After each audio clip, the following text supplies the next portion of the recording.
mohon maaf kalau seandainya puasanya sengaja ditinggalkan, maka tidak bisa kita mengkodonya. Jadi bagaimana kita orang yang masih hidup, istri ataupun anak-anaknya, minta ampun sama Allah banyak-banyak. Ya Allah, dahulu bapakku itu tidak mau puasa. Mohon maaf nih kalau seandainya kasus seperti ini, ya, tidak mau puasa, jauh daripada dirimu ya Allah, bermaksiat kepadamu ya Allah, ampunilah dosa ayahku ya Allah. Yang tidak berpuasa, ampuni dosanya ya Allah. Ini yang pertama. Kalau seandainya puasa tersebut ditinggalkan dengan sengaja, tak bisa kita mengkodonya.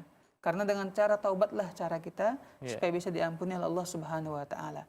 Maka kalau sudah meninggal dunia, ya kita keluarganya, ahlul baitnya, anak-anak ataupun istrinya yang memperbanyak berdoa kepada Allah agar Allah mengampuni dosanya. Nah, yang kedua, kalau seandainya umpamanya ditinggalkan karena sakit, atau karena bapaknya supir, ya, ini umpamanya contoh yang lain ya. Si ayah ini supir, jadi sering nggak bisa berpuasa karena dia musafir. Kemudian dia meninggal dunia, berapa banyak dia tidak berpuasa.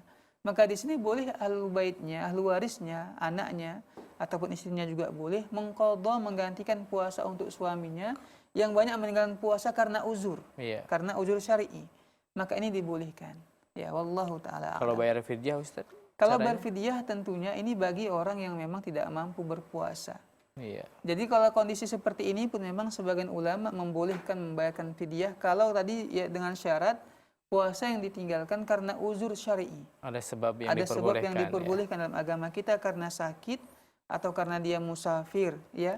Tapi kalau tidak ada uzur syar'i, memang sengaja dia meninggalkannya, nggak bisa kita membayar fidyah ataupun mengqadhonya.